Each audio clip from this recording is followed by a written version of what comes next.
माफ़ कीजिएगा कि हमारा दीन के साथ मोहब्बत और ताल्लुक़ का अंदाज़ा आप इस बात से लगा सकते हैं कि हम मदरसे में उस बच्चे को भेजते हैं जो बच्चा ज़हनी तौर पे दूसरे बच्चों से कमज़ोर होगा, या मदरसों में ज़्यादातर वो लोग दाखिल होते हैं जो माली तौर पे कमज़ोर घरानों से ताल्लुक़ रखते हैं। और भाई अमीर घराने के क्या लोग मुसलमान नहीं हैं? क्या ज़हीन बच्चे को दीन सिखाना ज़रूरी नहीं है? क्या ज़हीन और अक्लमंद बच्चे को दीन के लिए लाना ज़रूरी नहीं है? ये हमारा सबसे बड़ा आलमी है। आज इस बात को जब भी ये ज़िक्र करता हूँ तो बहुत ज़्यादा अफसोस होता है और दुख होता है।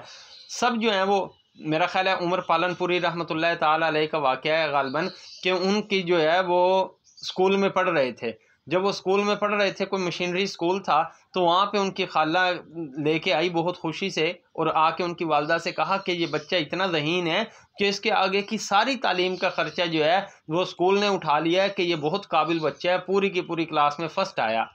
आपने फरमाया अच्छा ये ज़हीन है, तो इस ज़हीन बच्चे के लिए तो ज़रूरी ये है कि इसको मदरसे में अल्लाह का दीन पढ़ना चाहिए, रसूलुल्लाह सल्लल्लाहु अलैहि वसल्लम की हदीस पढ़नी चाहिए। ये मोहब्बत और ताल्लुक़ तो होना चाहिए मुसलमान का इस्लाम के साथ। ये नहीं है कि घर में 4 बच्चे हैं, चारों में से सबसे ज़्यादा कुन ज़हन जो है उसको मदरसे में भेज दिया जाए, या माली तौर पे जब कमज़ोर हैं तो मदरसे में भेज दो, जब अल्लाह ताला ने माल दे दिया तो अब अपने बच्चों को मदरसों में ना भेजें। हम अपने इलाकों में गौर कर सकते हैं, अपने मोहल्लों में गौर कर सकते हैं कि हमारे सामने ऐसे कई घर आ जाएंगे जब उनके हालात कुछ कमज़ोर थे, उन्होंने अपने बच्चों को मदरसों में भेजा